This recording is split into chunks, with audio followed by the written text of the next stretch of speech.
Papa Dudut. Hello sa inyo at sa mga kabarangay nating avid listener ng Barangay Love Stories. Tawagin niyo na lamang po ako sa pangalang Sanvi, 33 years old, taga Cainta Rizal at isang stay-at-home wife. Meron kaming dalawang anak ng Mr. Kong, si Kenneth, isang 12 years old na lalaki at isang 6 months old na babae. Nagtatrabaho sa isang private company sa Pasig ang asawa ko, samantalang ako naman ay nag-aalaga ng mga anak namin. Pero ngayong papalapit na ang Pasko, ang pinagkakabalahan ko ay ang pagko-customize ng mga pandekorasyong Christmas tree na gawa sa fuzzy wires. Nagsimula lang yon sa hobby hanggang sa naisipan ko na ring ibenta. Marami kasing nagagandahan at nagsasabi sa akin na talentado raw ako. Kaya naman naging inspirasyon ko yon para inegosyo ang hobby ko. Bagay na nakakatulong namang pandagdag sa aming mga gastusin sa bahay. Mabuti na lamang dahil suportado ako ng mister ko, kaya naman masayang masaya ko. Naisip ko na siguro ang pagkakaroon ng mabuting asawa at buong pamilya ang gantimpala ko matapos kong pagdaanan ang masalimuot na karanasan sa dati kong kinakasama na siyang tatay ng panganay ko.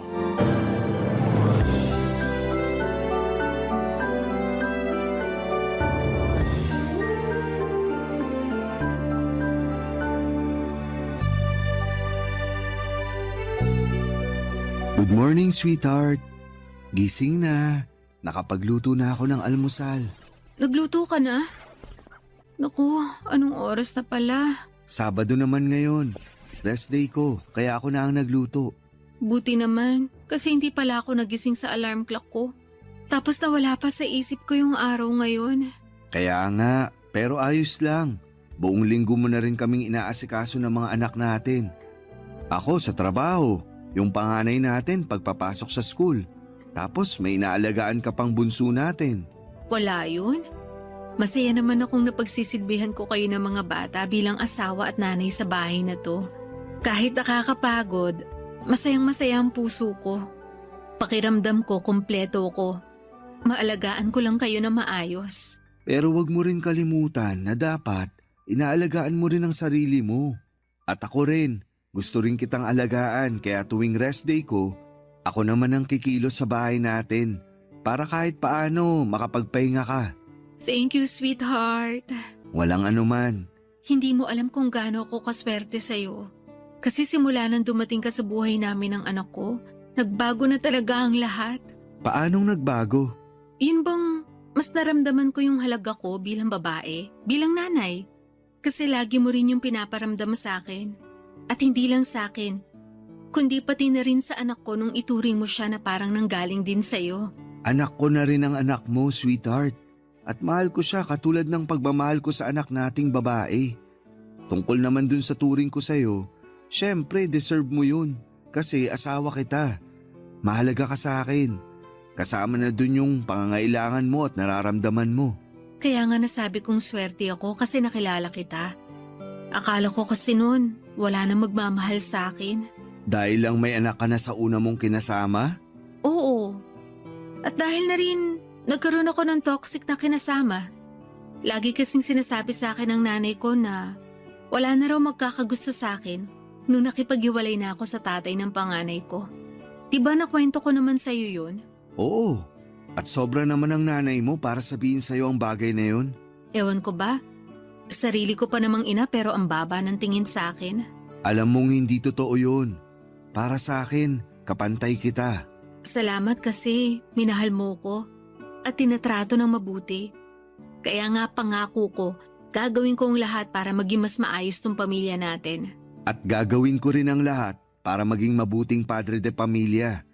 Itataguyod ko kayo ng mga anak natin hanggang sa uling hininga ko. Katulad nung sinumpaan ko sa altar nung pinakasalan kita. Oo, naalala ko na iyak ka pa nga nun habang sinasabi yung vow mo. Sino ba namang hindi maiiyak? Napakasalan ko na yung babaeng mahal na mahal ko. Oh, ikaw masyado mo akong pinapakilig ngayong umaga. Hindi lang kita ngayong umaga pakikiligin, kundi araw-araw. Naku, ang mister ko talagang napakagwapo sa lahat. At ang misis kong bolera. Sinong bolera? Hindi ako bolera. Nagsasabi lang ako ng totoo. Alam ko naman yun. Binibiro lang kita. Pero tara na. Kasi baka lumamig na yung almusal natin. Nagluto pa naman ako ng paborito mong tapsilog. At sakto kumakalam na ang sikmura ko. Ano pang iniintay natin? Halika na para makapag-almusal na tayo. Tulog pa naman si baby kaya makakakain tayo ng tuloy-tuloy. Mga padudod, hindi lang ako swerte sa asawa kong si Kenneth kundi mapalad ako. Nagkakilala kami sa isang church service at nagkapalagayan ng loob. Pero bago yon, may dati na akong kinakasama na siyang tatay ng panganay kong lalaki. Sa kanya ko naranasan na pisikalin at abusuhin sa pamamagitan ng mga salita. Hindi ko siya magawang hiwalayan noon dahil tinanim ng nanay ko sa isipan ko na kasalanan ko kaya laging nagagalit sa akin ang dati kong kinakasama. Pero sadyang mainitin talaga ang ulo niya at sinusulsulan ang nanay ko para kampihan siya. Ang hirap lalo na at wala akong trabaho noon at nakatira pa kami sa poder ng nanay ko. Noong nagkalakas ako ng loob na makipaghiwalay sa kanya ay humingi ako ng tulong sa tiyaheng kong nasa Binangonan, Rizal. Ipinasok niya ako ng trabaho sa kakilala niyang naghahanap ng tindera sa bakery habang siya naman ang tumitingin sa anak kong 3 taong gulang ng mga panahong yon. Hindi nagtagal, nakaipon ako para may taguyod ang anak ko kahit na mag-isa lamang ako. Tapos ay doon ko nabalitaan na inatake sa puso ang dati kong kinakasama at namatay.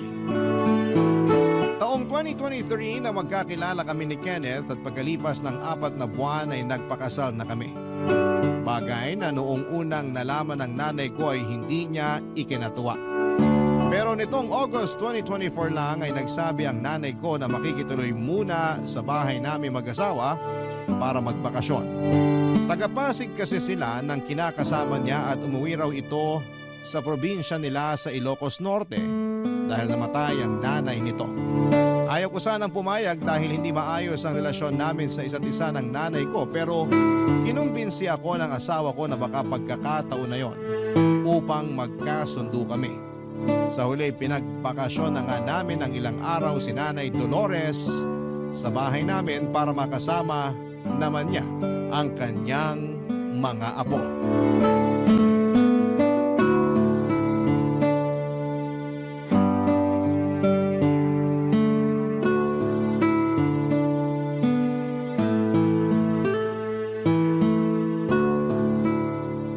Wow!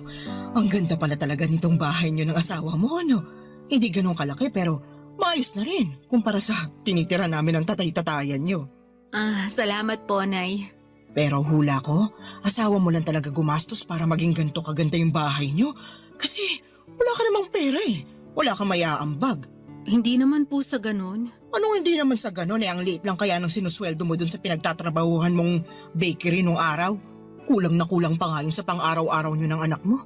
Buti na lang talaga nakilala mo si Kenneth kasi ngayon, meron na kayong natitirhan na maayos at magandang bahay ng panganay mo, Sanvi. Hindi naman po lahat inaasa ko sa asawa ko.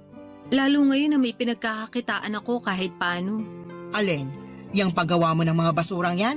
Kalat lang naman yan dito sa maganda niyong bahay. Hindi po kalat yan.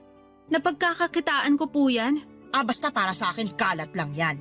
Buti hindi nagagalit sa iyo yung asawa mo. Hindi po. Tsaka suportado ako ni Kenneth sa mga bagay na ginagawa ko. Ang sabihin mo, kaartehan mo lang yan. Sino pa bang bibili ng mga ganyan marami namang binibentang mas maayos yung materyales kaysa sa gawa mo. Wala naman pong ginagawa sa inyo yung mga fuzzy wire decorations ko Kaya bakit niyo po sila pinag-iinitan? Hindi ka pa nakikinig? Kalat lang kasi.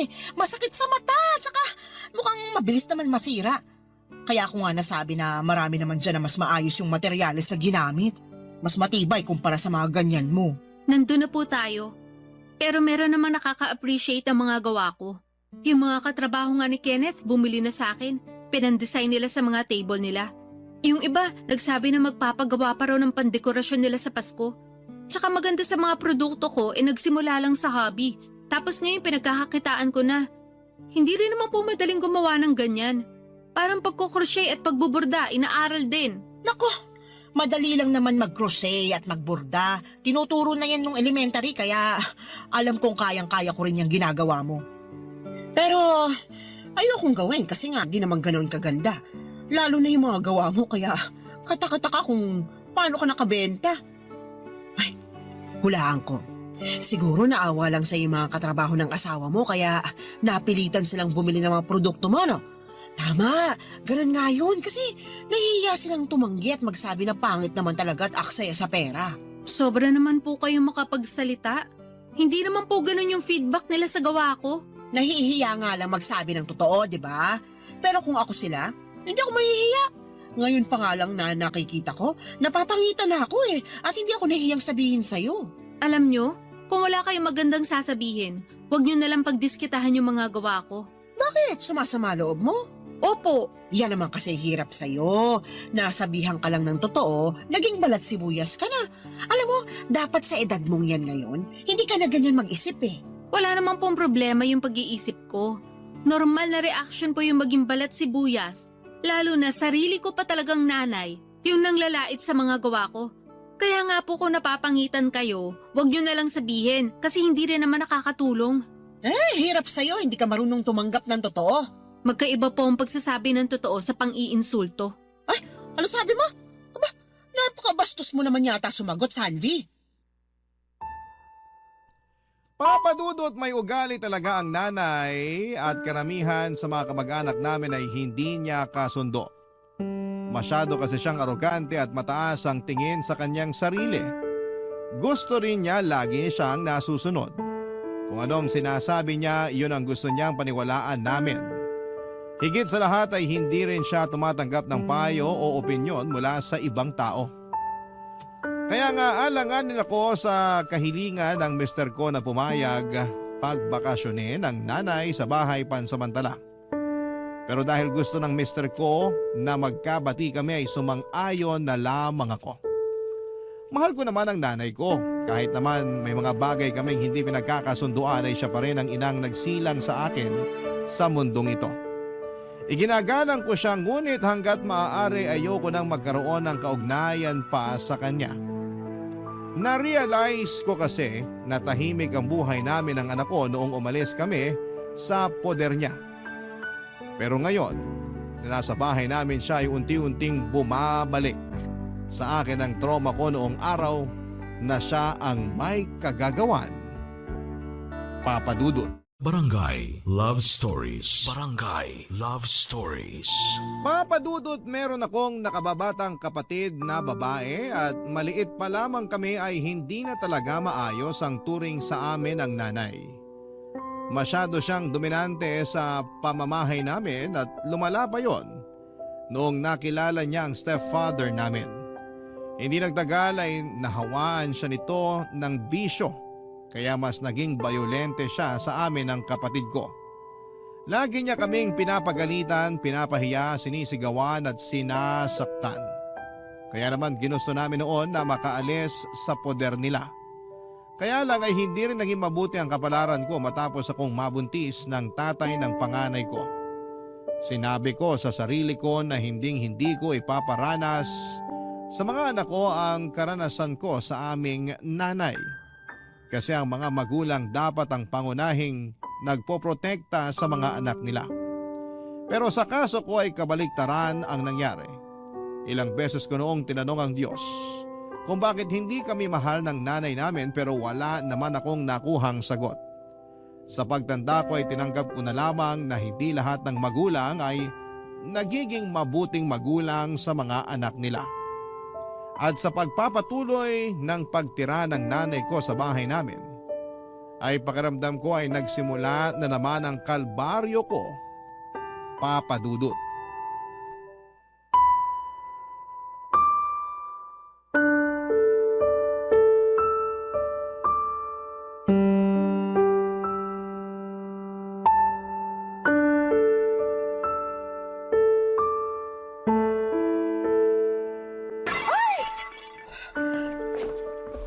Nay, ano pa nangyari? Tinatanong mo pa nakita mo nang nabasag tong vase, di ba? Hala, Regalo po sa akin yan ng biyenan ko. Ano naman ngayon? Ayos lang yan, mabasag kasi pangit naman. Anong ayos lang kasi pangit naman? Hindi ba kayo nakikinig? Regalo sa akin yan ng nanay ni Kenneth, tapos binasag nyo lang. Bakit mo ako pinagtataasan ng boses? Nanay mo ko, pinapaalala ko lang sa'yo. Hindi ko naman nakakalimutan yun, pero nakakainis yung ginawa nyo. Hindi ko naman sinasadyang mabasag yan eh. Nagpupunas lang naman ako ng mga figurine mo rito tapos dumulas yan sa kamay ko. Ayun, nabasag. Pero sabi ko nga, ayos lang kasi hindi naman magandang taste ng biyena mo sa mga vase. Hindi nga po ayos yan kasi mahalaga sa akin yung vase na yan. Mahirap po bang intindihin yun? Oo, para mag-react ka ng ganyan. Palibhasa wala kayong pagpapahalaga sa mga bagay na binibigay sa inyo eh. Kaya ganyan kayo magsalita. Anong wala? Mahalaga sa akin pag maganda at mamahalin yung isang bagay. Yun lang talaga ang mahalaga sa inyo? Hindi yung nagbigay at yung iniisip nung nagbigay? Ano naman pakialam ko sa iniisip nila? Kung mahalaga ako sa kanila, may halaga rin yung bagay na ibibigay nila. Hindi na ako magtataka kung bakit wala nagbibigay sa inyo. At bakit? Kasi hindi kayo marunong maka-appreciate. Sumusobra ka na talagang babae ka. Baka nakakalimutan mong vase lang naman yung nabasag ko, pero kung makapagsalita ka, akala mo nabasag ko na yung pinakamahal na vase sa mundo? Mukha lang naman yung mumurahing tingnan. Baka kapag pinakita ko sa inyo kung saan nila binili yan lumuwa yung mata nyo sa presyo. Baka sabi kayo ng mumurahin at pangit, akala nyo kung sino kayo. Siguro kung nagsorry na lang kayo nung nabasag nyo, baka mapatawad ko pa kayo. Kaso hindi Nagmalaki pa kayo at ang insulto ng regalo ng iba. Hindi yun pang-iinsulto, pagsasabi lang ng totoo. Ilang beses ko na po bang sinabi na kapag hindi maganda yung sasabihin nyo, wag na lang kayo magsalita. Kasi nakakasakit kayo ng damdamin. Tapos pag nasaktan nyo yung tao, sasabihin nyo balat sibuyas. Ewan ko sa inyo, Nay. Para kayong walang damdamin. Mahalaga lang sa inyo yung nararamdaman nyo. Ay nako, hindi ka na nga nagpasalamat sa paglilinis ko rito sa bahay nyo. Nakuha mo pa akong pagsalitaan ng ganyan? Wala kang respeto. Kayo nga hindi nagsorry nung nabasag nyo yung regalo sa akin ng biyanan ko. Nilait-lait nyo pa. Nakakainis naman. Wala rin palang kwenta yung pagkukusa akong maglinis kung hindi rin ako makakatanggap ng pakonsuelo man lang sa'yo. Tsaka na nga, ikaw na rin maglinis ng nabasag na vase at magtuloy ng ginagawa ko. Napakawalang utang na loob, Kahit kailan talaga ang tigas ng ulo ng nanay ko. Papadudot, hindi naman marumi ang bahay namin para linisin ni nanay. Pero na-appreciate ko naman yung ginawa niya maliban na lamang noong nabasag na niya ang vase na regalo sa akin ng biyanan ko. Tapos ay hindi pa maganda ang mga naging komento niya rito imbes na humingi ng dispensa. Bukod doon ay hindi pa doon natatapos yung insidente na nakabasag si nanay ng mga display kong figurine at vase sa bahay namin. Marami pa siyang nabasag pero sa tuwing nangyayari yon, siya pa ang mas galit sa akin. Kung ano-ano ang mga sinasabi niya na masakit sa kalooban. Magkahalong lungkot at frustration ang nararamdaman ko ng mga panahong yon dahil mahalaga sa akin ang mga gamit na nabasag o nasira niya. Tapos akala mo ay kung sino siyang may-ari ng bahay namin kung umasta. Hindi nga nagtagal ay nakahalata na si Kenneth sa pagiging frustrated ko. Kaya naman tinanong niya kung kumusta kami ng nanay ko.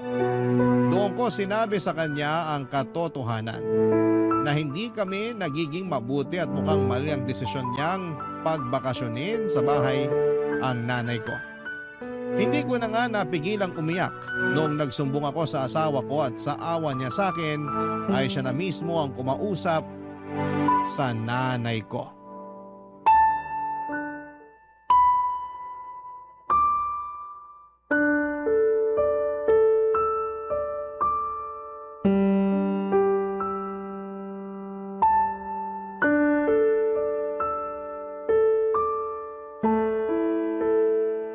Nakausap ko na si nanay, sweetheart. Anong sabi niya? Nagsorry siya. Hindi naman daw niya sinasadya yung mga nabasag niyang display mo rito sa bahay. Pati na rin yung mga sinabi niya sa'yo. Mabuti pa sa'yo nagsorry siya.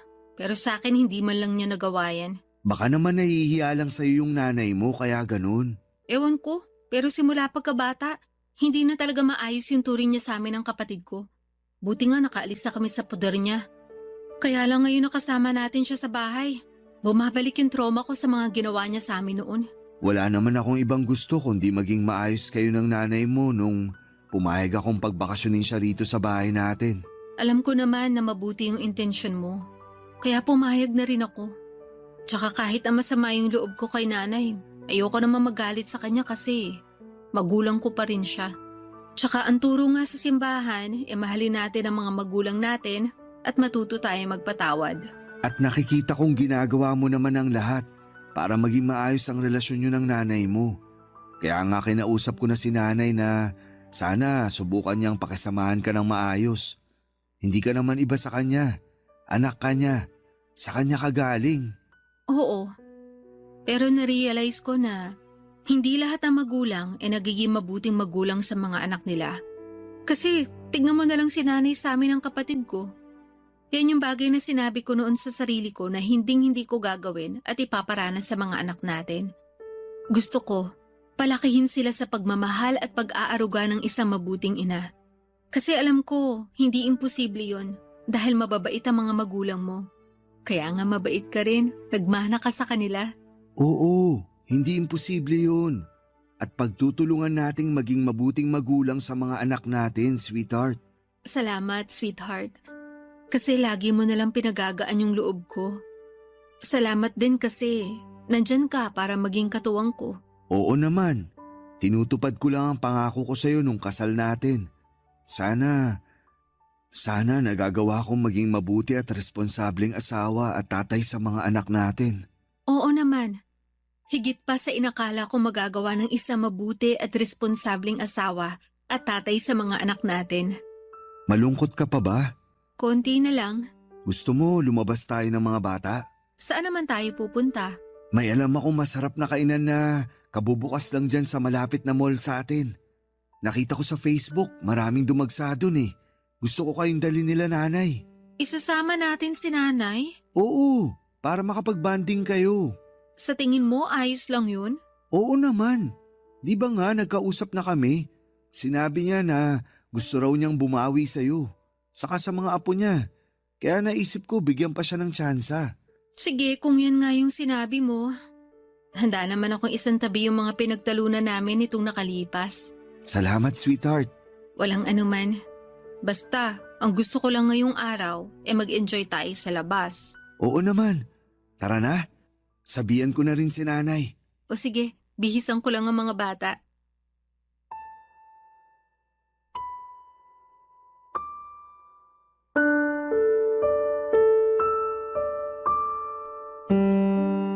Papadudot maawain sa mga matatanda ang asawa ko. Kumpara sa akin ay maayos ang pamilyang kinalakhan niya.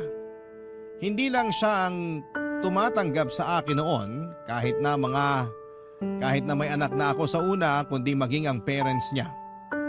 Hindi ako nakakarinig ng negatibong salita mula sa kanya at maging sa kanyang pamilya at pantayang pagmamahal na ibinibigay nila sa mga anak ko.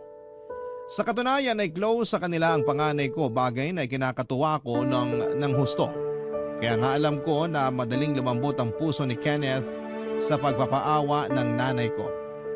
Pero naisip kong bigyan pa ng isa pang pagkakataon si nanay gayong kinausap naman siya ng asawa ko. Saka ayoko ring magalit ng husto sa kanya.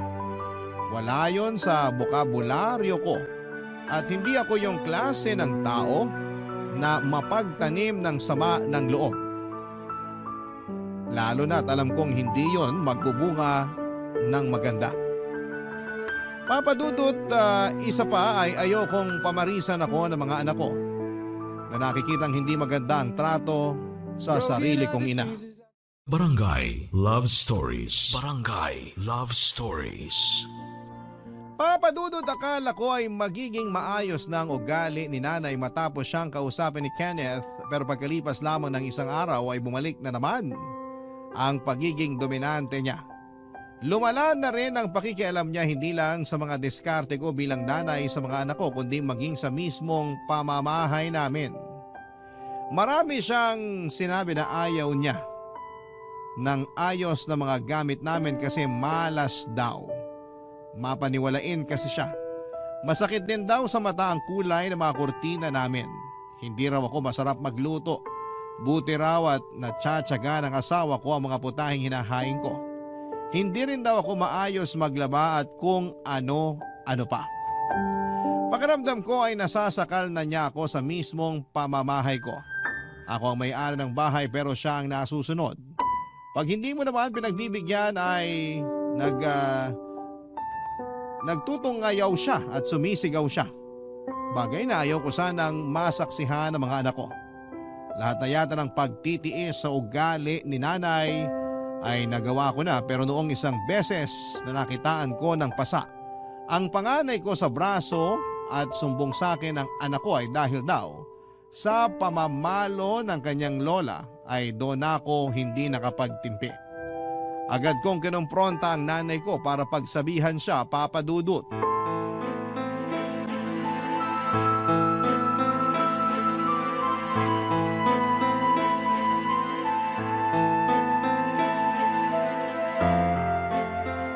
Nay, bakit yun naman po pinalo yung anak ko? Nagpasa po yung braso niya eh. Talaga? Sinabi ng anak mo na pinalo ko raw siya? Opo, hindi naman po magsisinungaling yung anak ko eh. Malay mo. Marunong na pala siyang magsinungaling at mag-imbento kaya kung ano-ano na lang yung sinusumbong niya sa'yo. Tapos ikaw, ewan ko ba naman sa'yo kasi naniniwala ka agad. Gusto niyo iharap ko sa inyo yung anak ko? Para magkaalaman na kung sino talaga nagsasabi ng totoo sa inyo? Hindi mo na kailangan gawin yon. Bibigyan mo pa ng trauma yung anak mo. Anong klaseng ina ka? Kayo ang anong klase ng ina kasi sa ginagawa niyong yan, kayo ang nagbibigay ng trauma sa anak ko. Aba, nananahimik ako rito ah. Yang anak mo yung pasaway kaya pinagsabihan ko lang. Hindi pa rin nakinig kaya napalo ko na. Hirap kasi sa'yo. Masyado mong pinalaking sutil kaya napakatigas na ng ulo. Hindi totoo yan. Mabait ang anak ko.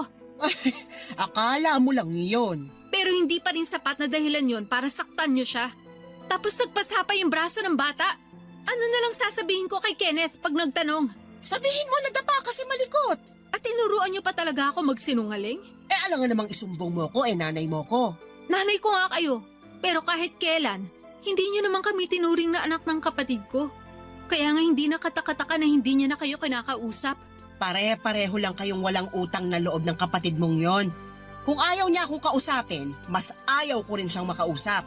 Ang hirap kasi sa inyo hindi kayo marunong makisama. Hindi rin kayo marunong tumanggap ng pagkakamali nyo. Kaya nilalayuan kayo ng mga kamag-anak natin eh. Lalo na ng mga anak nyo. Maswerte nga kayo kasi pumayag ako magbakasyon kayo dito sa bahay. Umaasa kasi ako na magbabago pa rin kayo. Pero mukhang yun ang pinakamaling desisyon na nagawa ko sa buhay ko. Hoy, Sanvi! Ano bang pinagmamalaki mo? Wala naman, di ba? Ito bang bahay niyo kamo? Sa asawa mo naman to, hindi naman sa'yo. Alam ko na siya yung kumumbinsi sa'yo na pumayag na magbakasyon ako rito. Ibig sabihin, siya talaga yung may gusto at sapat na yun sa akin. Wala na akong pakialam kung pumayag ka man o hindi. Kahit na ano pang sabihin nyo, ako ang asawa. At may karapatan ako sa kung sino ang gusto naming patirahin sa pamamahay namin. Kung gano'n pinapalis mo na ako? Wala po akong sinabing ganyan. Pero kung uulitin nyo pa yung ginawa nyo sa anak ko, hindi na ako magdadalawang isip na palayasin kayo. Napakasama mo! Makakarating sa iba nating kamag-anak na plano mo akong paalisin sa bahay niyo. Di sabihin nyo, kilala naman nila kayo masama yung ugali. Kaya tignan na lang natin kung sinong paniwalaan at kampehan nila. Alam mo sana, hindi na lang kita pinanganak sa mundo kung sasagot-sagutin mo lang ako ng ganyan. Sana nga hindi nyo na lang ako pinanganak. O sana, hindi na lang kayo naging magulang namin. Bastos! Walang waga! Kayo po ang bastos at walang modo. Papadudot na iyak na lamang ako ng mga panahong yon matapos ang sagutan namin ni nanay. Hindi maaalis sa isipan ko ang mga masasakit din na salitang sinabi niya sa akin at damay na nga po doon pati ang mga anak ko. Bigla tuloy nagbalik ang alaala ng nakaraan noong mga panahong mga bata pa lamang kami ng kapatid ko at nasa poder pa nila kami ng stepfather ko. Unti-unti akong nagkaroon ng sama ng loob sa kanya. Galit at hinanakit at mas nadagdagan lamang yon dahil sa ginawa niya sa anak ko. Hindi nagtagal ay natuklasan ko na rin na hindi lang sinasaktan ni nanay ang panganay ko. Iniinsulto niya rin po ito at pinagsasabihan na anak sa labas. Hindi ko alam kung anong klaseng elemento ng kasamaan ang sumanib sa kanya para magawa ang ganong bagay sa sarili niyang apo. Pero isa lang ang sigurado, hindi ligtas ang mga anak ko hanggat kasama namin siya sa iisang bubong papadudot.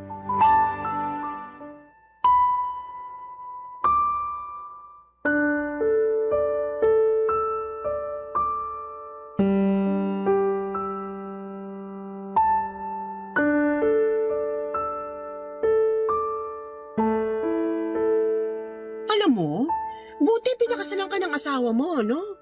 Bakit naman po hindi? Kasi may anak ka na sa una, tapos hindi ka pa ganun kaganda. Mukhang naswertehan ka lang talaga, o baka naman ginayuma mo si Kenneth. Nay, saan na naman po ba pupunta tong usapan na to? Baka masamain mo na naman sinabi ko lang naman yung nasa isip ko. Sana hindi nyo na lang sinabi, lalo hindi naman mabuti.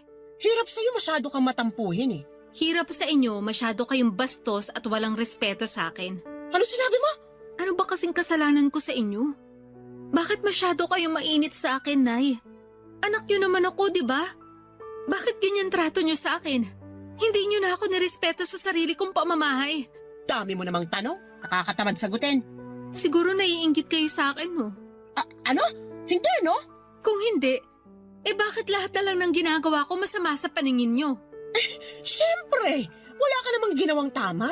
Nahihiya lang ako sa sasabihin ng ibang tao, kaya ako na nanay mo na yung sumisita sa'yo. Ayaw mo lang kasi nang napagsasabihan ka, kaya ka ganyan. Hindi naman kasi tama yung paraan ng pagsasabi nyo kung totoo man yun. Nakakasama kayo ng loob, nakakatroma. At hindi lang ako yung pinagsasabihan nyo na masakit. Kasi pati na rin yung panganay ko, dinamay nyo na. Tama lang naman na pinagsabihan ko siyang anak sa labas, kasi yun naman ang totoo Hindi yun totoo. Kahit hindi ko kadugo ang panganay ng asawa ko, hindi ko siya kahit kailan tinawag at tinuring na anak sa labas. Tapos, malalaman ko na kayo mismong lola niya, nakadugo pa naman niya, yung nagtatanim ng ganung bagay sa isip ng anak ko. Sweetheart, huminahon ka lang. Hindi ko na kayang uminahon. Lalo pat narinig ko mula sa nanay mo yung sinabi niya tungkol sa anak natin. Masyado ka namang apektado, Kenneth. Hindi mo naman talaga anak yung apo kong yun. Hindi mo kailangan angkinin yung hindi sa'yo. Para sa akin, anak ko na siya at wala kayong karapatan na pagsabihan ako ng mga bagay na yan. Hindi kayo nagpapatakbo sa pamilyang to, kundi kami ng asawa ko.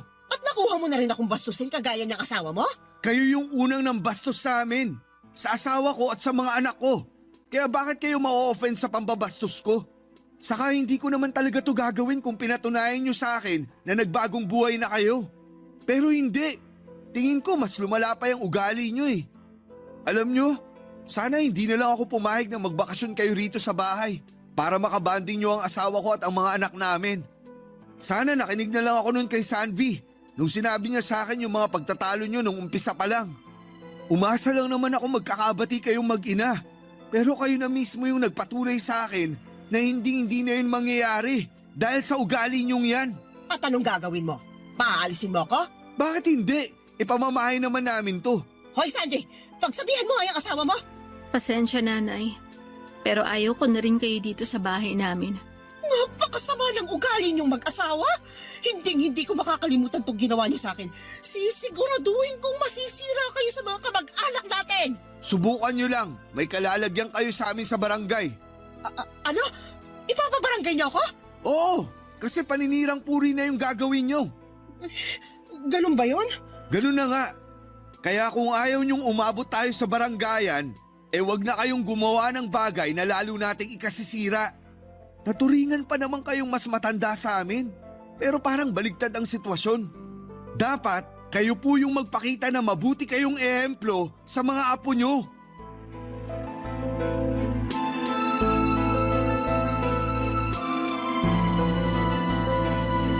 Papadudot, wala na ako nasabi ng mga panahong yon. Inayaan ko na lamang na maglitanya si Kenneth para malaman ng nanay ko na sumosobra na siya. Tiwala naman ako sa mister ko na sa kabila ng galit niya, ay kaya pa rin niyang kontrolin ang mga sinasabi niya. Sa kaayos na rin na malaman ni nanay na seryoso kami at hindi kami natutuwa sa mga ginagawa niya. Sa huli ay huminahon din kami ni Kenneth at pinag-isipan ang balak naming pagpapaalis kay nanay. Pero noong sumunod na araw ay siya na ang kusang nag-alsa balutan at napaaga rin ang pagbalik ng stepfather ko galing Ilocos Norte. Pagkaalis ni nanay sa bahay ay nakahinga agad ako ng maluwag. Para po ako nabunutan ng tinik sa lalamunan at pakiramdam ko ay makakakilos na ako ng maayos sa sarili naming pamamahay. Huwag naman sanang masamain ng mga kabarangay natin ito pero mahal ko pa rin ang nanay ko. Kaya lang, ayoko na siyang makasama ulit sa bahay namin lalo na at hindi pa rin siya nagbabago. Kawawa kasi ang mga anak ko pati na rin ang mental health ko. Sa kasalukuyan ay hindi naman ako nagsasawang manalangin sa Diyos na sana po ay hipuin ng mapagkalingan niyang kamay ang puso ng nanay ko para naman bumait-bait na ito.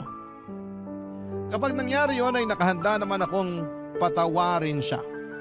Hanggang dito na lamang po ang sulat ko, Papa Dudut, at sana'y mapili po ninyong i-ere sa programa ninyong Barangay Love Stories, and thank you in advance. God bless sa inyong istasyon at sa mga kabarangay natin. More power po. Ang inyong kapuso at kabarangay forever, Sanvi. Dear Papa Dudut, I hope this letter finds you well. Ethel na lang ang itawag ninyo sa akin. 22 years old at isang call center agent sa kumpanya kung saan ako nagtatrabaho sa ngayon. Nakilala ko ang current best friend ko na tawagin niyo na lamang sa pangalang Drew. Beke si Drew, Papa Dudut. Magaslaw siyang gumalaw, maarteng manamit, malamyang magsalita at maharot kung minsan. Mga tipikal na personality ng isang taong miyembro ng LGBT. Nagsimula ang pagkakaibigan namin ni Drew dahil sa pareho naming pag-uugali. Parang kami lang noon ang laging nagkakaintindihan sa office. As against the world nga lagi ang eksena namin sa trabaho dahil hindi kami magets ng ibang katrabaho namin. Masyado kasi kaming isip bata kung minsan sa puntong hirap kaming sabayan ng mga workmate namin na minsan ay masyadong seryoso sa buhay. Para bang napakahirap sa kanilang magsaya dahil lang stress sila sa work. Samantalang kami ni Drew ay mapagalitan man, matambakan man ang workload ay lagi namin itong nagagawa ng paraan para maging enjoy ang trabaho namin. Tuwing nasa trabaho, may sarili kaming bubble ni Drew. Lagi kaming nakabukod sa mga katrabaho namin dahil iba ang humor naming dalawa kumpara sa kanila. Masyado silang sensitive samantalang kami ay may kanal humor kaya minsan ay na-offend namin ang ibang agents nang hindi sinasadya lalo na kapag nakikipagbiruan kami sa kanila. At sa pagtagal nga ng panahon, natuto na lamang kaming mag-self-isolate during breaks para hindi na lumawak pa ang listahan ng mga taong naiirita sa aming dalawa. Hindi kasi nila matanggap ang pagiging balahura namin, Papa Dudut.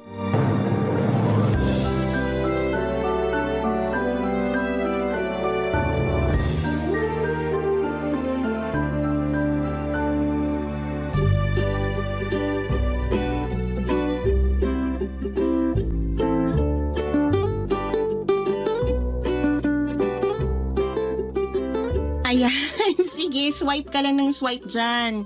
Hanggang sa makahanap ka na naman ng taong loloko sa'yo. Ay, ang boring eh.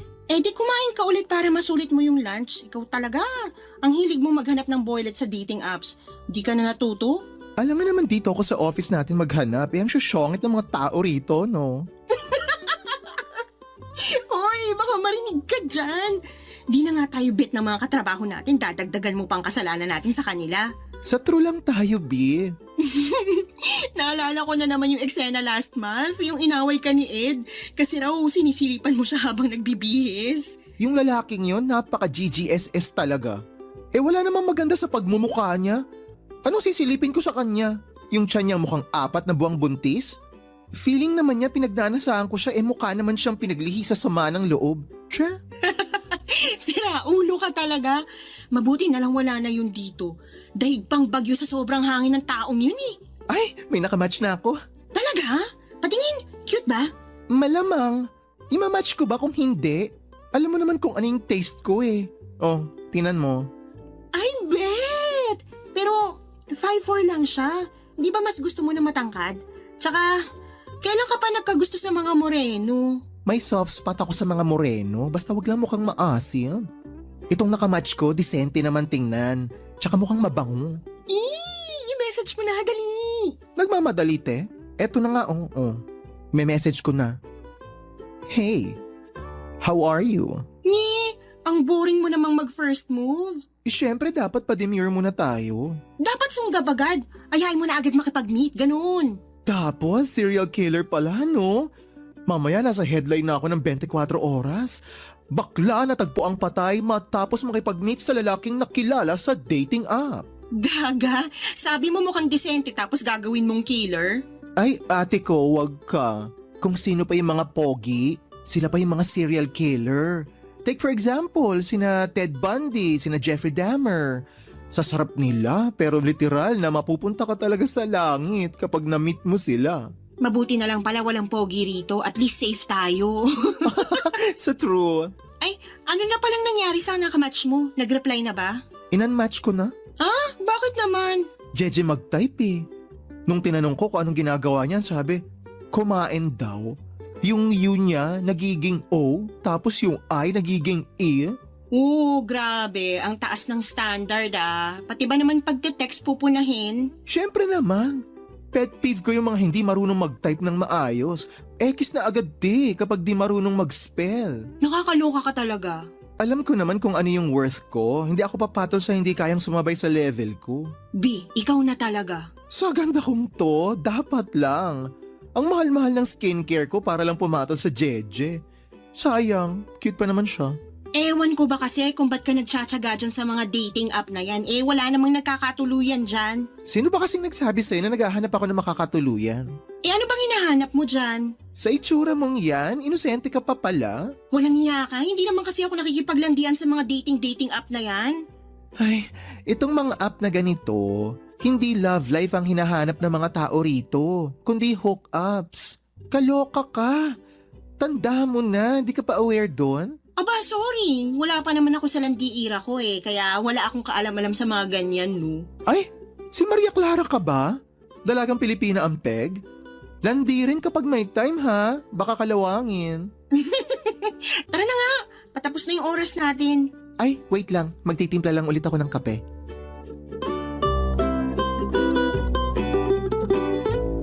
Papadudod si Drew ang bumubuhay sa malamlam kong mundo.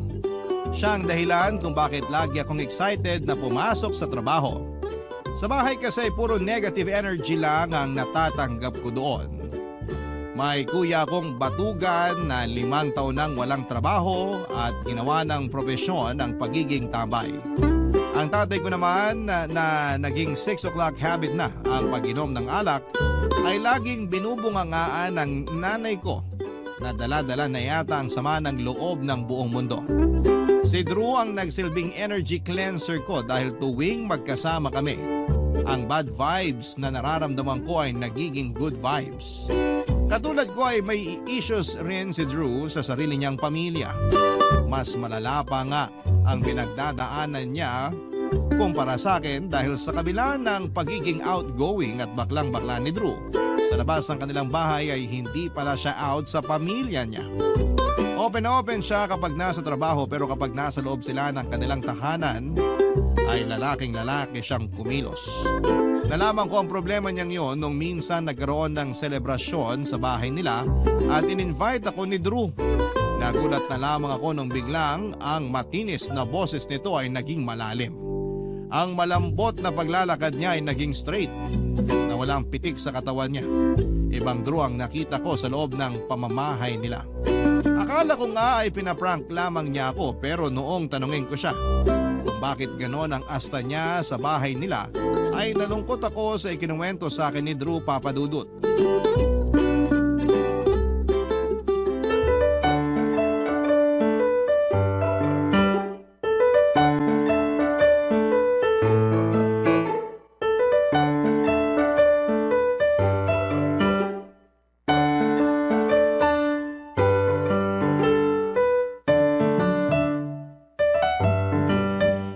Halika na, Ethel. Ihatid na kita sa sakayan.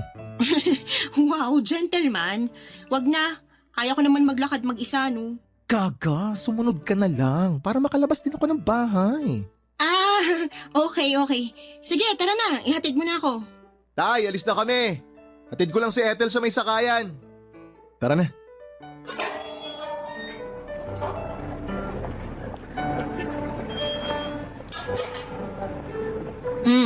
So, pwede mo na bang i-explain kung anong nangyari? Oh my gosh! Ang hirap talaga magpanggap. Tumataas ang balahibo ko. Actually, ang weird nga.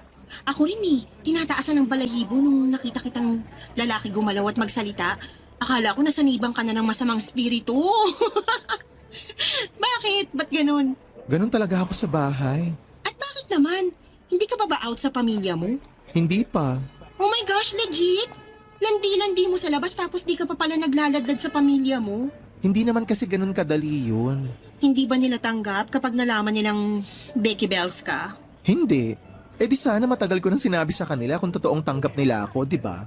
Utak te, gamitin. Kaloka ka naman. Modern age na pero marami pa rin close-minded talaga. Hindi mo ba tinry na mag-open up sa kanila tungkol sa sexuality mo? Never kong gagawin yun. Ano, forever ka na lang magpapanggap hanggang sa mamatay ka?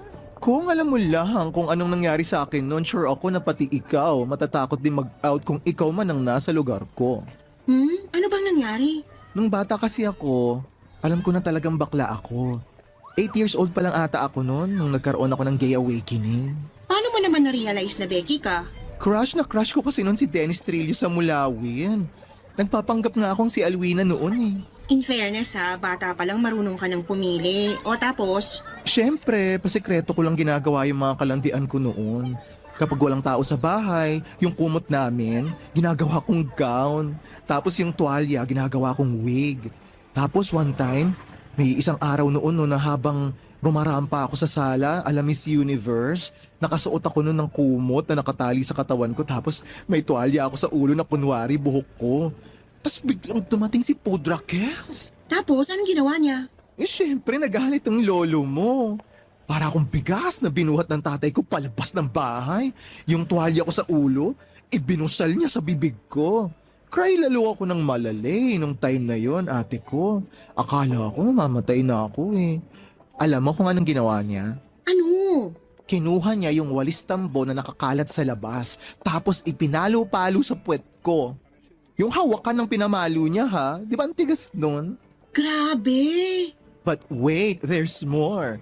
Binantaan pa niya ako na kapag nakita raw niya akong ulit na ganon, yung kumot na suot ko, ipantatali niya raw sa akin yun. Ibibitin niya ako sa puno ng akasya. Ay, ang lala ng trauma ko nung araw na yun, Ti. Oh, tapos hindi mo na inulit yung nangyari. Eh syempre hindi na. Ayoko maging parol na nakabitin sa puno ng akasya, no? Kita mo naman si tatay, tsura pa lang no, nakakatakot na. Lalo pag nagalit pa. Kaya naman pala mas lalaki ka pa kung lalaki kung gumalaw kanina sa bahay niyo. Nag-transform ka talaga from malanding Drew to siga na Drew. Pasalamat ka, hindi kita binakla kanina. Sinabihan naman kita kanina na mag-behave ka habang nasa bahay, di ba? Oo, pero hindi mo sinabi na aasta ka ng straight. Akala ko naman alam na ng pamilya mo na bading ka. Now you know. Now I know. O siya, umuwi ka na. Mag-ingat ka. Teka, akala ko ba ihahatid mo ko? Matanda ka na, kaya mo na yan. May pupuntahan pa ako. Bakla ka talaga ng taon. O sige na, babay na. Message mo na lang ako kapag nakauwi ka na, ha? Sige. Nakakalungkot lang dahil kung gaano kasaya at kabait si Drew sa labas ay kabaligtaran naman ito ang buhay niya sa loob ng kanilang pamamahay. Tuwing umuwi siya ay para siyang naglalagay ng maskara para maitago ang totoong pagkatao niya. Ang kwento nga sa akin ni Drew ay dalawa ang Facebook na gamit niya. May isang account siyang gamit para sa pamilya, kamag-anak at kapitbahay niya. Doon ay straight siya. Ang second account naman ito ang gamit niya para sa mga kabadingan niya. Para naman yon sa mga kaibigan niya na nakakaalam ng tunay niyang sikreto. Ang sabi sa akin ni Drew ay minsan na raw niyang sinubukang mag-out sa nanay niya. Kumpara kasi sa tatay niya ay mas maunawain ang nanay niya. Pero not disappoint si Drew Dahil instead na suportahan siya ay sinabihan lamang siya ng sarili niyang ina na itago na lamang ang nararamdaman niya dahil magagalit daw ang tatay niya. 4 silang magkakapatid at pawang lalaki silang lahat. Tanging si Drew lang ang kakaiba.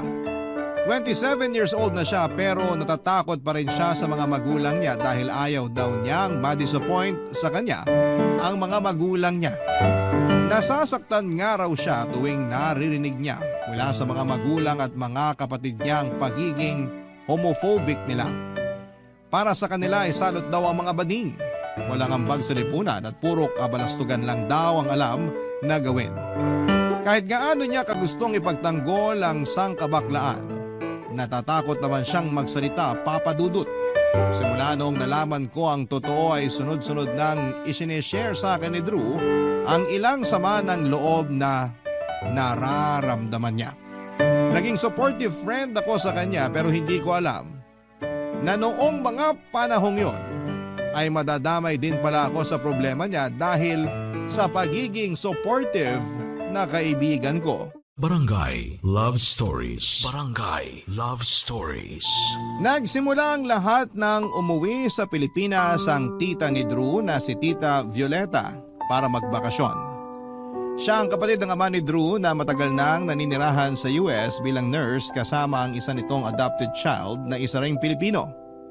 Netong taon lang ay nag-retire ang tita niya kaya naisipan nilang magbakasyon matapos ang 2 dekada simula ng huli nitong pagbisita. Ayon sa description ni Drew ay supportive na tita si Tita Violeta. Mas open-minded siya kung ikukumpara sa tatay nito dahil na rin siguro sa nakagisnan niyang kultura sa ibang bansa. Malawak ang pangunawa niya at hindi judgmental dahil marunong siyang umintindi sa mga sitwasyon na pinagdaraanan ng mga taong nasa paligid niya. Para kay Drew, si Tita Violeta na siguro ang pinakamaayos niyang kamag-anak. 65 years old na siya pero kung mag-isip ay napaka-modern. Madali lang siyang nakakapag-adjust sa mga pagbabago sa mundo. Kaya naman nakakasabay pa rin siya sa trip ng kabataan. Para siyang cool tita na hindi nagpapahuli sa mga latest trend. Inggit na inggit nga si Drew sa pinsan niya dahil meron siyang ina na chill lamang. Nagagawa ng pinsan niya ang lahat ng gusto niya dahil hindi siya binibigyan ng limitation ng kanyang ina. Samantalang si Drew ay nakatali ang mga kamay niya at ang kasiyahan niya ay nakabase sa mga magulang niya. Kaso nga lang sa pagdating ni Tita Violeta sa Pinas, hindi ko inaasahan na malaki din pala ang magiging parte ko sa pag-uwi nito.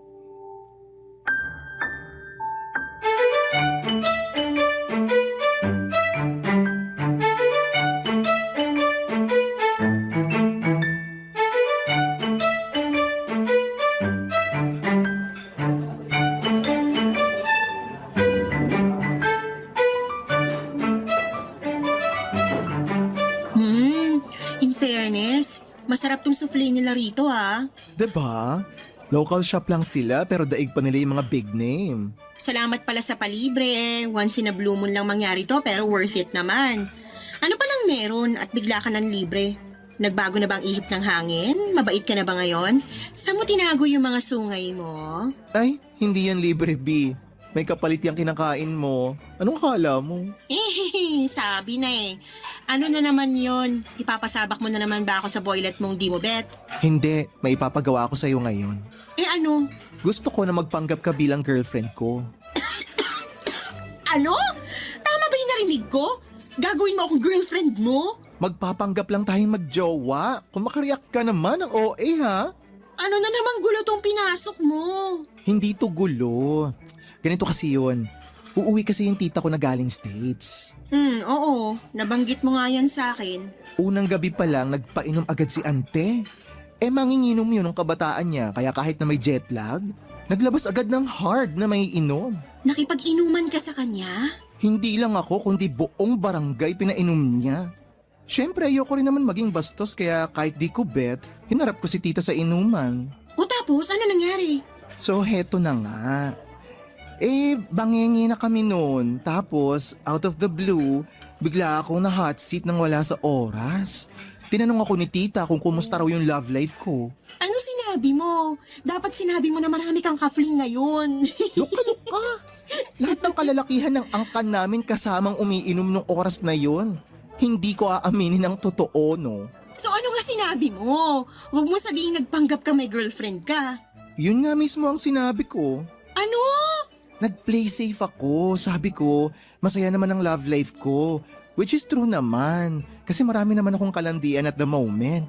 Tapos, bigla niyang tinanong kung may girlfriend na ako. Siyempre, lasing na ako. Sabi ko, oo, meron.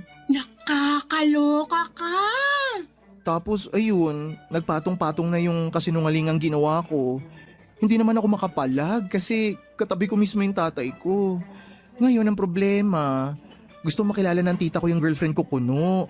Pati sina tatay. Interesado na sila ngayon sa love life ko kasi first time lang daw na marinig nila sa akin na may jowa ako. So ngayon, akong naisip mo na magpanggap bilang girlfriend mo. Wala naman akong iba pang maisip na pwedeng gumanap nun kundi ikaw lang. Ba't mo kasi sinabing may girlfriend ka? Hindi ko alam. Bangingi na nga, di ba? Tsaka lasing na rin silang lahat nun. Akala ko nga makakalimutan na nila yung pinag-usapan namin kinabukasan pero paggising ko kinaumagahan, nagplano na si tita na mag-resort daw. At eto, gusto niya raw isama yung girlfriend ko. My gosh, Drew, pati ako gagawin mo sinungaling, kaloka. Tapos offlay lang ibabayad mo sa akin. Isipin mo na lang, down payment lang yan. Ililibre kita lang kahit na anong gusto mo basta batulungan mo lang ako. O sige, papayag ako pero sa susunod, takoyaki naman gusto ko ha. Yun lang naman pala go! Usapan yan ha. Oo, basta wala lang bawian ha. Umuo ka na. Bilang kaibigan, naisip ko na hindi naman mahirap ang hinihinging pabor sa akin ni Drew, kaya pumayag ako sa gusto niyang mangyari. Kung kaya niyang magpanggap bilang tunay na lalaki, sigurado akong kakayanin ko ring magpanggap na girlfriend niya. Kasama si Drew ay gumawa kami ng sarili naming fake na love story para kung sakaling tanungin kami kung paano kami nagkakilala ay magkapareho ang mga isasagot namin. Pinalabas namin na nagsimula kami as friends hanggang sa na-realize namin gusto pala namin ang isa't isa. Ipinakilala ko ni Drew sa kanyang tita Violeta noong nagkaroon sila ng family gathering sa isang Sabado. Nagpunta kami sa Pansol para i-celebrate ang pagbabalik ng tita nito. Doon ay ipinakilala ko ni Drew sa lahat ng kanyang kamag-anak bilang girlfriend. Tuwang-tuwa noon ang tatay ni Drew dahil may kutob na raw siya noon na may something sa aming dalawa ng anak niya simula noong in-invite niya ako noon sa bahay nila. Natatawa na lamang ako noon sa loob-loob ko dahil umubra ang pagpapanggap na ginawa namin ni Drew. Papadudot malayo sa inaasahan ko ang itsura ni Tita Violeta noong nakita ko siya ng personal. Mas bata siyang tignan kumpara sa edad niya. Very teenager ang galawan niya kahit na senior citizen na siya. Pati nga pananamit ay pasok siya sa mga trending na fashion statements. Tama nga ang sinabi ni Drew. Napaka-cool ng tita niya. Isa siya sa mga dahilan kung bakit ko na-enjoy ang gathering nilang yon. Wala akong ibang sinabi kay Drew noon kundi puro papuri sa magandang ugali ng kanyang tita, Papa Dudut.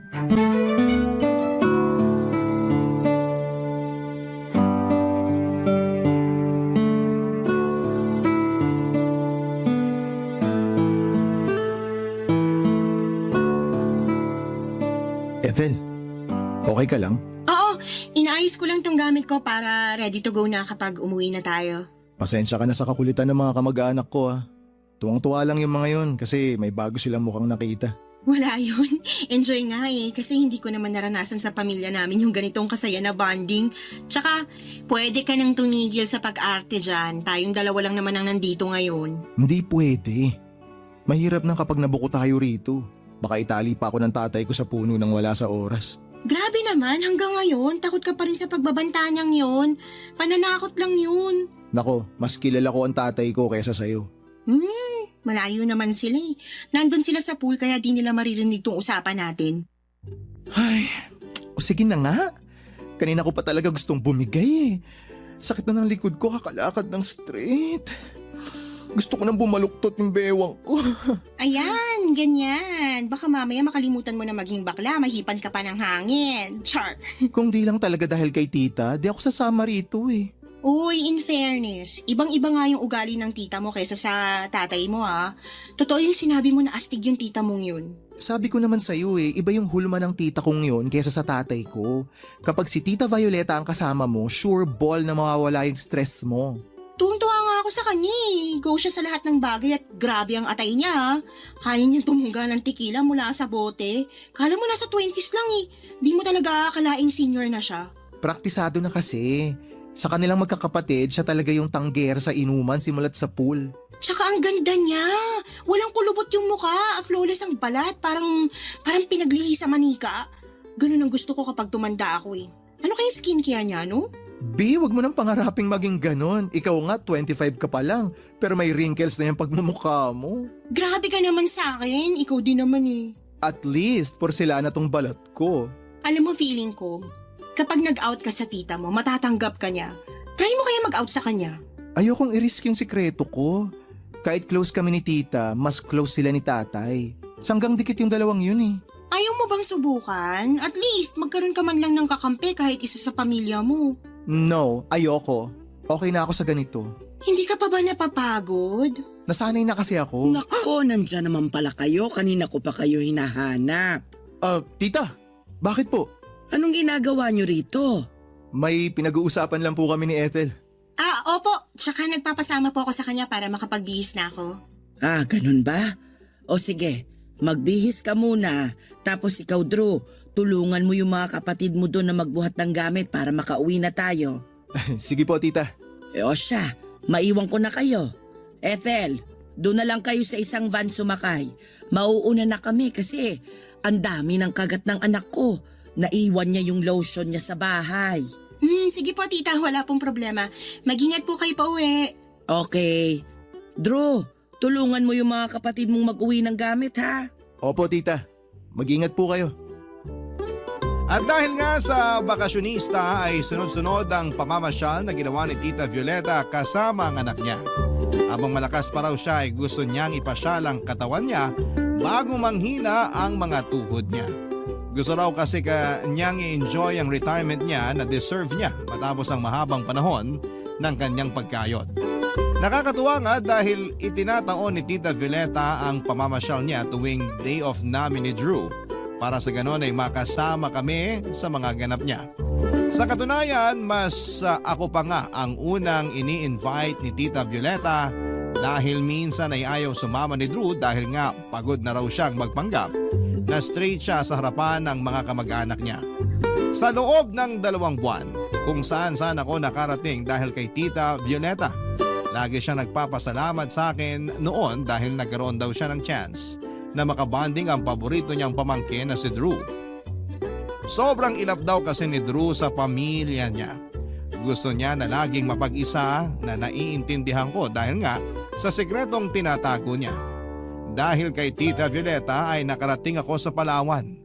Nagtungo rin kami sa isang theme park at nakaabot pa kami hanggang sa Ilocos Norte. Nang mga panahong yon ay mas lalo pa kaming naging close ni Drew. Halos araw-araw na kaming magkasama noon mula sa trabaho at pati na rin tuwing off namin.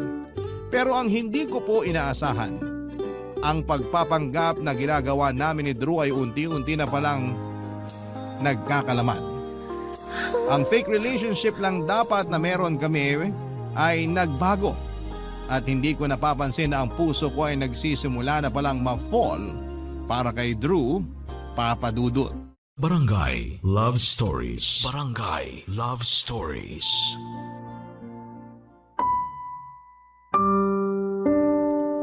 Papa Dudut, daig pa namin ni Drew ang Best Actor at Best Actress sa naging pag-arte namin bilang magkasintahan noon. Sa sobrang galing na ipinamalas naming acting ay maging ako ay napaniwala na boyfriend ko nga si Drew noong time na yon. Paano ba naman kasi mas sweet pa kami sa asukal kung umasta sa harapan ng pamilya niya. Nagsusubuan kami ng pagkain, laging magka-holding hands kapag naglalakad at may times na nagyayakapan pa kami. Lahat ng gestures na ginagawa ng isang boyfriend ay ginagawa sa akin ni Drew for the show. Nakakamangha nga dahil tuwing kasama ko si Drew sa harapan ng kanyang pamilya ay wala ka talagang bahid ng kabadingan na makikita sa kanya. Napaka-manly niyang kung gumalaw. Pati ang boses na gamit niya ay nakakakilig talaga. Napaka-caring at gentleman niya sa akin kaya naman hindi na ako nagtataka kung bakit nagkaroon ako ng feeling sa kanya noong time na yon. Hindi ko tuloy maiwasang manghinayang dahil kung tutuusin ay napakagwapong lalaki ni Drew. Kaya naman kaya naman pala niyang magpaka lalaki.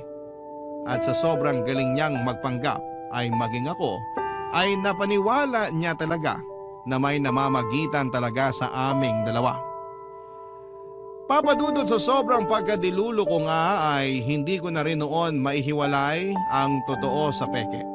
Ginagaslight ko ang sarili ko na baka naman may chance pa kami na magkatuluyan na dalawa dahil hindi na rin naman bago ang mga kwento ng mga Becky na nagkaroon ng asawa o girlfriend.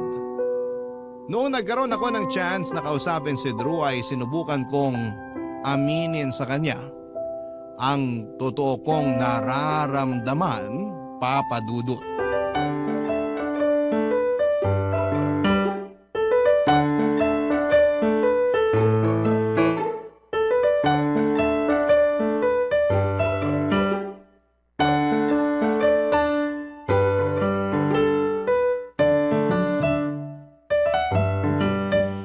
Nakapag-impake ka na ng mga gamit mo? Para saan? Hindi ka ba minessage ni Tita Violeta? Di ba alis na tayo sa Sabado? Ay, oo nga pala. Hindi pa ako nakapag-ayos ng gamit. Hindi ko pa nga nalalaban yung mga damit ko na dinala ko nung nagpunta tayo sa Palawan eh. Magpa-laundry ka na lang. Grabe ang tita mo. Ubusan ng pera talaga ang peg. Ganun talaga yun. Nagpakahirap siya buong buhay niya kaya ngayong matanda na siya, babawi na lang siya sa mga oras na nasayang niya. Laking pasasalamat ko talaga sa kanya. Kundi dahil sa kanya, di ako makakapasyal sa iba't ibang lugar. Mabuti na lang ako napili mong gawing fake girlfriend. Di bale, malapit na rin naman silang umalis. 2 months na lang naman sila rito eh. O pagkatapos nun, pwede na tayong tumigil. Ay, ayaw niya mag-extend? Susme, wag na please. Hindi ko na carry. Sayang naman. Enjoy na enjoy pa naman akong kasama siya. Kaya sulitin mo na hanggat nandito pa siya. Walang kaso yun kay tita. Gagastosan niya ang buong angkan namin kasi marami naman siyang salapi. Tsaka mayaman yung anak niya. May sariling negosyo yun sa States. Sana all. Paampun na lang kaya ako sa kanya. Ay, ayaw niya raw sa mga lukaret na katulad mo. Sira ulo ka talaga. Ay, grabe rin yung 2 buwan ha. Na-touch na ako sa'yo sa totoo lang. What do you mean na-attach? Hypothetical question lang. What if nagkakaroon na pala ako ng feelings para sa'yo? Anong mararamdaman mo? Ew, yuck! Hindi tayo talo no? Maka-iyo naman to. Good catch din naman ako ah. Good catch ka nga. Pareho naman tayo ng gusto. Ano naman mapapala ko sa'yo? Ayaw mo talaga sa babae? No, never. Ayoko ng papaya at mani. Paano yan? May feelings na ako para sa'yo. Ay nako, tigilan mo ako Ethel ha. Huwag mo akong ine-eme-eme dyan. Hindi nga, seryoso ako. Nafo-fall na yata ako sa'yo eh. Huwag ako, please lang. Ay, kilabutan ka naman sa mga pinagsasabi mo. Susme. Nasasanay na kasi ako sa mga ginagawa mo eh. Paano ba naman kasi, napaka-caring mo sa akin kapag kasama natin pamilya mo. Yung mga gesture mo as fake boyfriend, nakaka-inlove. Masisisi mo ba ako kung nagkagusto na ako sa'yo? Kasalanan mo yan. Alam mo naman nagpapanggap lang tayo eh. Tsaka isa pa, kailangan kong gawin yon para hindi tayo mabuko na nagpapanggap lang tayo. Huwag mo masyadong bigyan ng mali siya yung mga ginagawa ko sa'yo. Iniisip ko pala nasusuka na ako eh. Ikaw tsaka ako? Yak! Umamin ka na lang kasi sa pamilya mo para matapos na to. Hindi mangyayari yun. Hindi mo ako mapapaamin sa kanilang lahat kahit ano pang gawin mo. Hindi naman pwedeng ganito ka na lang forever. Paano kung nakahanap ka na ng boyfriend na mamahalin mo ng totoo? Itatago mo siya sa pamilya mo? Oo, bakit? Pwede naman ah. Pwede, pero sino namang taong magkakagusto na gawing sikreto lang ang relasyon nila? Ano siya, gold? Dapat nakatago. Tsaka ako na lang po problemahin yan kapag may jowa na ako. Tsaka bakit ba mas ikaw pa yung problemado kaysa sa akin? Ako yung nahihirapan para sa'yo eh. Problemahin mo na lang yung problema mo at ako nang bahalang problemahin yung mga problema ko. Ikaw nga yung problema ko eh. In love na ako sa'yo. Ano yon?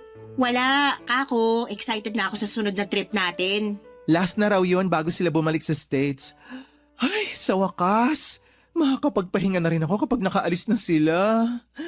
Inip na ako. 2 weeks bago bumalik sa US si Tita Violeta ay nagkaroon sila ng despedida party. Muli ako naimbitahan sa salo-salong yon dahil nga magaan na ang loob sa akin ng tita ni Drew. Maging ako naman ay na-attach na rin sa kanya dahil never akong nakaranas na magkaroon ng tita sa tanang buhay ko. Nakakalungkot lang dahil kasabay ng pag-alis ni Tita Violeta sa Pinas ay mawawala na rin ng Drew na iniibig ko. Kapag wala na ang tita niya ay hindi ko na makikita ang masculine side ni Drew. Ang wish ko nga noon ay sana sa Pinas na lamang sila nakatira para nang sa ganon ay tuloy-tuloy na ang pagpapanggap namin ni Drew bilang magkasintahan.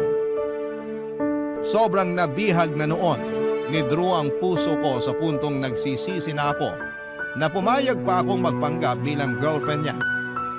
Kung alam ko lang sana na mangyayari sa amin yon, sana'y hindi na lamang ako pumayag sa naisip niyang pakulo. Pero wala na ako magagawa pa. Nangyari na at na-fall na ako sa best friend kong Becky. Kung meron lang sana akong ibang mapagsasabihan ng nararamdaman ko. Kasi wala naman akong aasahan sa kapatid ko. Wala na rin naman akong ibang kaibigan maliban kay Drew.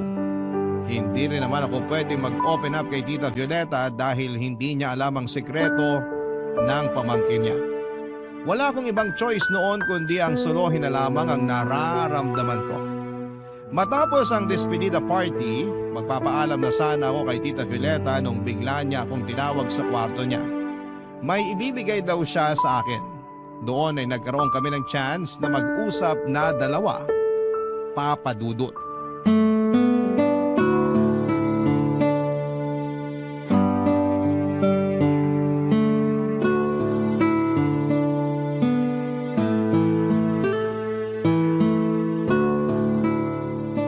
Ethel, halika, pumasok ka rito sa kwarto ko. Hala, nakaimpake na po pala kayo. Mukhang tuloy-tuloy na talaga yung pag-alis nyo ah. Oo, inaayos ko na yung ibang gamit namin para hindi na kami mahirapan. At saka nakaprepare na rin yung mga pasalubong na iuuwi ko sa Amerika. Isang box ang dadalhin ko pa uwi. Bakit nyo po pala ako pinatawag dito sa kwarto nyo? May ibibigay ako sa'yo. Sandali, nasaan na ba yun? Ayun! Tinabi ko to para sa'yo. Ano po yan? Necklace. Ibibigay ko sana to sa nanay ni Drew. Pero naalala kita, kaya itinago ko na lang muna. Mas bagay to sa'yo. Hala, naku! Salamat po, tita! Walang anuman. Regalo ko yan sa'yo dahil sa pag-aalaga mo kay Drew. Wala po yun. Natural lang naman yun bilang ako yung girlfriend niya. Mahal na mahal mo talaga siguro yung pamangkin kong yun, ano? Oo naman po. Sobra. Siya yung taong hindi ko inakala na mamahalin ko pala. Ang tagal na namin magkaibigan. Never kong naisip na titibok yung puso ko para sa kanya. Hindi ko napansin na may qualities din pala siya na magugustuhan ko hindi bilang kaibigan kundi bilang partner. Kaso ang hirap ng sitwasyon mo ngayon. Po? Bakit naman po mahirap? Kasi malabo namang maging kayo, di ba? Ha? Ano pong ibig niyo sabihin? Hindi ko po kayo masundan. Ethel, alam ko kung ano ang ginagawa ninyo ni Drew. Hindi yun magkakaroon ng girlfriend. Kasi alam ko namang bakla siya. Talaga po? Alam niyong bakla siya? Oo naman. Matagal ko nang alam. Malakas ang pang-amoy ko sa mga ganyan. Pero bakit hindi niyo po sinasabi sa kanya? Ayoko naman siyang pangunahan. Desisyon niya yon kung kanino niya gustong sabihin ang totoong pagkatao niya. Siguro may maganda siyang rason kung bakit ayaw niyang sabihin sa akin yung totoo, kaya hinahayaan ko na lang siya. Pero hindi po ba kayo yung nagsabi kay Drew na gusto niyong makilala yung girlfriend niya? Oo, actually, biruan lang naman dapat yun eh. Pero naisip ko, why not? Gusto kong makita kung hanggang saan yung kaya niyang gawin para itago yung sikreto niya.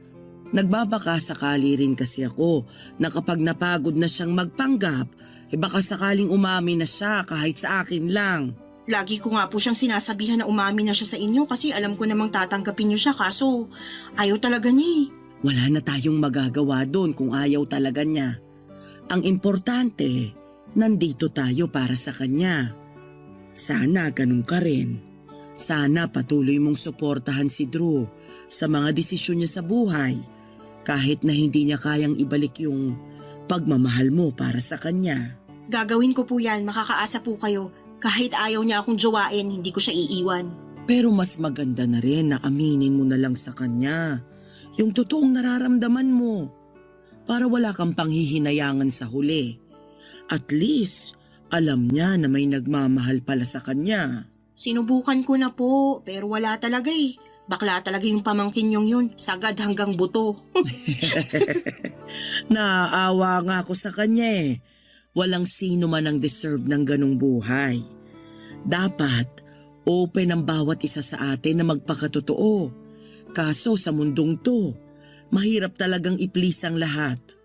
Ang panalangin ko na lang para kay Drew na balang araw, magkaroon din siya ng tapang na tanggapin ang totoo at maging proud siya doon. Ako rin po, yan din pong hiling ko para sa kanya.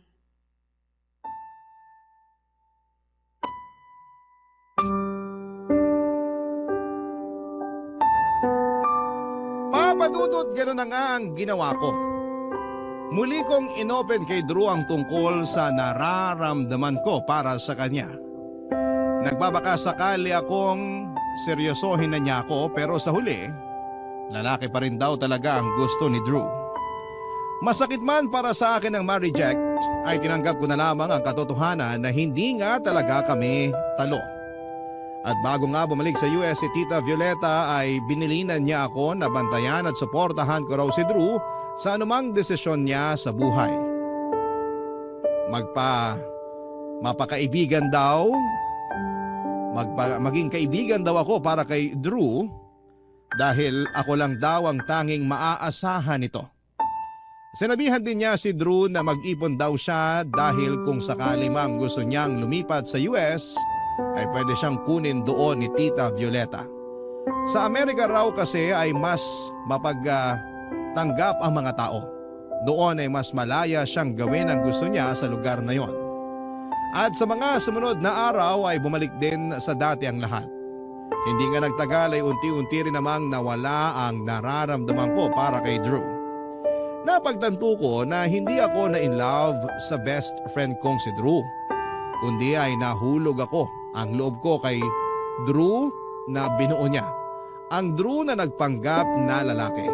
Pero ang Drew na yon ay never namang naging totoo dahil ang tunay na Drew ay ang best friend kong masayahin at baklang-bakla. Hanggang ngayon ay patuloy pa rin ang pagkakaibigan naming dalawa kahit na nasa magkaibang company na kami nagtatrabaho.